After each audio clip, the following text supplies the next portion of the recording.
Shalom à tous les auditeurs de l'émission Kangoka, mon nom est Chris Nkumana. Aujourd'hui nous sommes vendredi. J'aimerais encore une fois vous parler de fuir le péché de l'impudicité. Si je parle de fuir, ce n'est pas moi qui ai inventé ça, mais j'ai lu ça dans la parole de Dieu. La parole de Dieu parle de fuir. Quand on fuit quelque chose, c'est que la chose est dangereuse et peut te faire du mal. Si vous lisez dans 1 Corinthiens chapitre 6 verset 18, il est écrit: fuyez l'impudicité. Quelque autre péché qu'un homme commette, ce péché est hors du corps, mais c'est lui qui se livre à l'impudicité pêche contre son propre corps. Ici, on parle de fuir. Pourquoi est-ce qu'il faut fuir? Parce que c'est dangereux. J'ai entendu les enfants de Dieu qui disent: moi, je suis rempli du Saint-Esprit, je suis sûr de moi-même. Mais la parole de Dieu parle de fuir. Quand on parle de fuir, c'est parce que c'est dangereux. Toute personne qui m'écoute maintenant, j'aimerais que tu saches que ton corps, le corps que tu portes, ne t'appartient pas. C'est important de comprendre ça. Ton corps ne t'appartient pas. Même si c'est toi qui portes ça, même si c'est toi qui fais les mouvements, mais tu es dans un corps qui appartient à quelqu'un d'autre. Ça appartient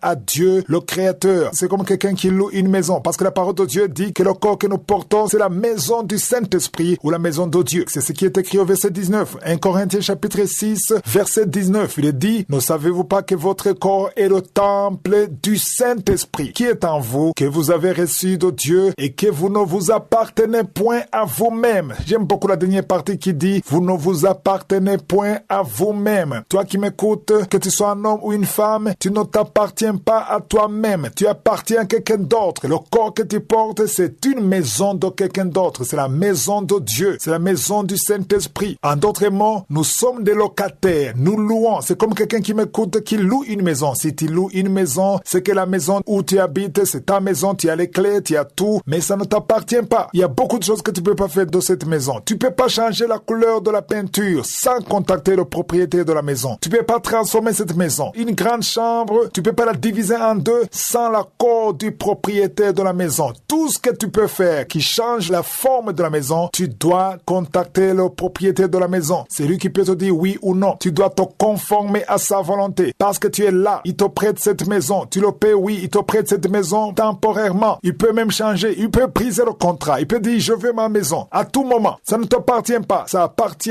au propriétaire. C'est ça qu'il faut comprendre. Le corps que tu portes ne t'appartient pas, ça appartient à Dieu. Autrement dit, on n'a pas le droit de faire tout ce que nous voulons avec le corps. C'est pour ça que la parole de Dieu dit au verset 18 de fuir l'impudicité. Pourquoi? Parce que l'impudicité, c'est pas un péché comme les autres péchés. L'impudicité dont on parle ici, c'est l'immoralité sexuelle. Et ce n'est pas un péché comme les autres. Parce que la parole de Dieu dit que celui qui se livre à l'impudicité pêche contre son propre corps. Si tu dis un mensonge, tu pêches contre Dieu, contre la loi de Dieu. Mais quand tu commets l'adultère ou la fornication, tu pêches non seulement contre Dieu, mais aussi contre ton propre corps qui est la maison de Dieu. Donc c'est différent de n'importe quel péché. J'en parle souvent parce que le péché de l'impudicité, de la fornication, de l'adultère n'est pas seulement pratiqué par les païens ou les gens du monde, mais ce qui est dommage, c'est que c'est pratiqué également dans la maison de Dieu. Aujourd'hui, dans l'église de Dieu, il y a des enfants de Dieu qui ont reçu Jésus-Christ comme le Seigneur et Sauveur, mais qui sont malheureusement liés par le péché de l'impudicité, de la fornication, de l'adultère, la pornographie, la masturbation. Il y a des serviteurs de Dieu qui couchent avec leurs propres fidèles alors qu'ils sont censés les enseigner la parole de Dieu de la repentance. Le péché de l'impudicité a pénétré dans l'église au point que maintenant cela est considéré comme quelque chose de normal. C'est devenu normal. On n'en parle même pas souvent parce que c'est tout à fait normal. Tu vois des couples fiancés, ils couchent avant le mariage et c'est normal. J'aimerais vous dire aujourd'hui que ce n'est pas normal. C'est un péché qui est très dangereux. Pourquoi est-ce que c'est très dangereux? Parce que la parole de Dieu dit clairement au verset 16 que celui qui s'attache à la prostituée est un seul corps avec elle et que les deux deviennent une seule chair. On parle de quelqu'un qui couche avec une prostituée. Ils deviennent une seule chair. Autrement dit, pendant les rapports sexuels, il y a la communication spirituelle. Il y a une voie libre pour les démons et c'est dangereux. Les gens ont peur de commettre le péché parce qu'ils ont peur du sida. Ils ont peur que la fille tombe enceinte. Mais il y a pire que ça. Il y a la libre circulation des démons. Quand tu couches avec un homme ou une femme, en dehors du mariage, il n'y a pas de couverture spirituelle. C'est important que l'on comprenne. Il n'y a pas de couverture spirituelle. Il n'y a pas de protection. C'est pour cela qu'il faut fuir. Protégez-vous. Évitez les rapports en dehors du mariage parce que non seulement c'est un péché contre Dieu et contre ton propre corps, mais c'est une porte ouverte pour la malédiction qui peut affecter le reste de ta vie. Et j'ai une question à te poser. Si tu es dans une grande maison ou un building et qu'on t'informe qu'il y a une bombe dans ce building qui va exploser dans 5 minutes et tu as les preuves que c'est vrai. Que ferais-tu? Est-ce que tu resterais dans son building? Non, tu sortirais en courant et tout le monde sortirait en courant. Personne ne sortirait avec les mains dans la poche en sifflant. Non.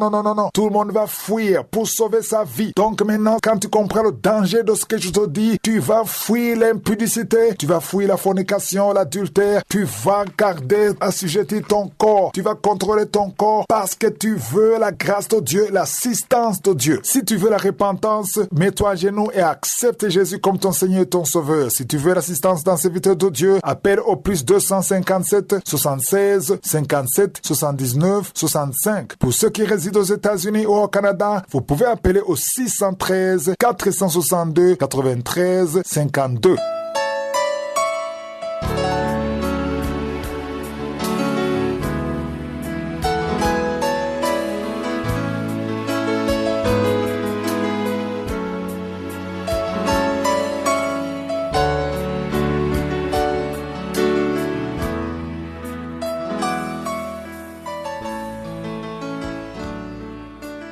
Nous sommes maintenant dans la deuxième partie, c'est-à-dire le moment consacré à l'enseignement. Je vais continuer avec l'enseignement que j'ai commencé depuis le 6 novembre. Si tu es nouveau dans Kangoka, ça serait mieux de commencer l'enseignement dès son début pour que tu écoutes tout ce qu'on a appris. On a parlé de beaucoup de choses et je ne vais pas y revenir. On a vu comment Paul écrivait à Timothée dans 2 Timothée chapitre 3, le premier verset où il dit « Sache que dans les derniers jours, il y aura des temps difficiles. » Et il faut comprendre que quand il parlait des derniers jours, lui il pensait pouvoir vivre ces moments, mais je crois que c'est nous qui vivons les derniers moments. Les derniers jours, ce sont les jours qui approchent la venue de Jésus. Pour ceux qui ne le savent pas, Jésus va revenir pour prendre son église. Il va revenir pour prendre l'église et le diable en est conscient. Voilà pourquoi il fait tout pour détruire la société, pour détruire l'église. Hier, j'ai terminé en vous disant qu'aujourd'hui, il est très difficile d'éduquer des enfants. Je vous ai dit en clôturant que la situation ne va pas du tout s'améliorer. Peut-être que certains n'ont pas aimé ça, mais c'est une réalité biblique. Ce n'est pas que je suis pessimiste ou que je vois les choses négativement, mais c'est une réalité biblique. Ce que Paul a écrit à Timothée, ce n'était pas juste une idée de Paul, c'était une prophétie. Il a dit dans les derniers jours, il y aura des temps difficiles. Si tu es conscient que nous sommes dans les derniers jours et que tu pries pour qu'il y ait des bons moments, je te dirais que cette prière ne sera pas exaucée parce que nous sommes déjà dans les moments difficiles et si tu espères que ça va s'améliorer, mais je dois te dire que ça ne va pas s'améliorer. Au contraire, ça va s'empirer parce que le diable est dans une course contre la montre. Il sait que Jésus est proche. Il fait tout pour détruire l'église et il commence par la société. Quand il détruit les familles, les ménages, tu détruis tout le pays. Donc quand tu pries, ne prie pas pour que les choses s'améliorent, mais prie pour ta foi. Prie pour que tu restes ferme. Prie pour l'église. Prie pour les frères et sœurs dans le Seigneur, pour qu'ils soient fermes dans la foi. Parce que ce qui se passe dans le monde touche, affecte beaucoup la foi des enfants de Dieu. Ceux qui m'écoutent, qui étaient nés il y a 60 ans, 30 ans ou 10 ans, peuvent affirmer que la situation va de plus en plus mal et les choses ne sont pas en train de s'améliorer. Pourquoi? Parce que Satan sait que Jésus revient bientôt. Il est conscient de son retour. Satan veut gagner le maximum d'âmes. Il ne veut pas qu'on entre au ciel. Il veut qu'on périsse avec lui. Il essaie d'attirer vers lui le plus grand nombre possible. Il essaie d'empirer les choses autant qu'il peut et il ne va pas s'arrêter. Prions pour notre foi, pour nos âmes. À nous qui sommes l'Église, Jésus nous a demandé d'être la lumière du monde. La lumière est le sel du monde. La lumière a pour rôle d'éclairer et dans le monde des ténèbres, la lumière doit éclairer. À vous qui êtes nés de nouveau, vous qui avez déjà accepté Jésus-Christ comme votre Seigneur et Sauveur, ne soyez pas découragés, ne perdez pas espoir. C'est vrai qu'il est très difficile d'éduquer les enfants dans ce monde. Parfois, je regarde le monde tel qu'il est aujourd'hui et je me demande comment sera le monde quand mes enfants auront mon âge si Jésus ne sera pas encore venu. J'essaie parfois de me demander comment sera le monde, mais je ne peux pas me faire l'image. Je me souviens comment était le monde quand j'avais 5 ans, 10 ans. Et quand je compare ce monde et le monde d'aujourd'hui, la situation va de plus en plus mal. C'est pourquoi tout le monde devrait être attentif. À toi qui as déjà reçu le salut, garde ton salut jalousement. Garde-le parce que c'est quelque chose de précieux. Si vous pouvez proclamer Jésus, faites-le. Proclame Jésus pendant que YouTube te le permet. Comme je l'ai dit, il y aura un jour où on ne nous permettra pas de parler de Jésus. Mais aujourd'hui, on nous permet de parler de Jésus. Profitons-en. Mais il y a des mots, quand tu les prononces, les vidéos sont supprimées. Certaines de nos vidéos sont supprimées supprimer. Mais il faut que nous sachions que le premier message qui est important, c'est le message de la repentance. Les gens doivent comprendre que sans la sanctification, personne ne verra le Seigneur. Le monde a sa vision. On veut qu'on encourage seulement les gens à aimer le monde, à aimer les messages de la prospérité, les messages qui vous disent que même si vous péchez, c'est pas grave, il y a la grâce. Les gens veulent les facilités. On ne veut pas la sanctification, on ne veut pas la repentance. C'est pour cela que quand tu prêches la vérité, on te taxe de sataniste, d'illuminati, parce qu'on ne veut pas le message de la repentance.